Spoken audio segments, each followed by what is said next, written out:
இந்த பிரியாணி தான் பிடிக்கும், இந்த பிரியாணி தான் பிடிக்காதுன்னு சொல்லிட்டு இருக்கக்கூடாதுங்க. எல்லா பிரியாணியும் ட்ரை பண்ணோம். அப்படி நம்ம ட்ரை பண்ண பிரியாணி தான் பார்த்தீங்கன்னா, இந்த ஸ்டைல் பிரியாணி ரொம்ப சூப்பரா வந்துருந்துச்சு. வாசம்லாம் ரோட்ல சும்மா நடக்கிறவங்க கூட வீட்டுக்குள்ள வந்து என்ன நடக்குதுன்னு பார்த்துட்டு போவாங்க. அப்படி ஒரு ஃப்ளேவரா இருந்துச்சுங்க. 200 நெய்யும் 100 கடலை நெய்யும் விட்டு 250 பல்லாரி வெங்காயத்தை போட்டு பாதி அளவுக்கு வதக்கிங்க. 20 கிராம் மல்லி, 20 கிராம் புதினா பாதி அளவுக்கு இப்போ போட்டுங்க.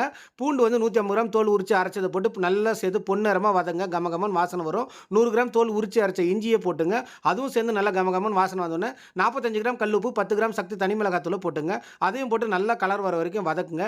தக்காளி 100 கிராம் மட்டும் போடுங்க, வேண்டாம்னா ஸ்கிப் பண்ணிக்கலாம். பட்டை, கிராம்பு, ஏலக்காய், அனாசிப்பூ, ஜாதி பத்திரி ஸ்க்ரீனில் தெரிகிற அளவு நீங்கள் முத நாளே ஊற வச்சு அரைச்சி சேர்த்துங்க. 150 கிராம் சின்ன வெங்காயத்தையும் இதோட சேர்த்துங்க. பச்சை மிளகா, கொத்தமல்லி, புதினா, தயிர் அரைச்சி இதில் சேர்த்துங்க. எவ்வளோ அளவுங்கிறது ஸ்க்ரீன்லேயே இருக்குது. இது எல்லாத்தையும் சேர்த்து நல்லா கலந்துட்டு பேலன்ஸ் இருக்கிற தயிரையும் இதில் ஊற்றிடுங்க.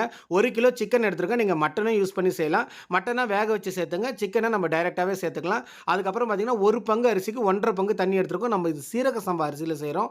அதனால் 1க்கு 1.5 தண்ணி வச்சுருக்கேன். தண்ணி வந்து சுத்தமாக வடிகட்டிட்டு அதுக்கப்புறமா அரிசி சேர்க்கணுங்க.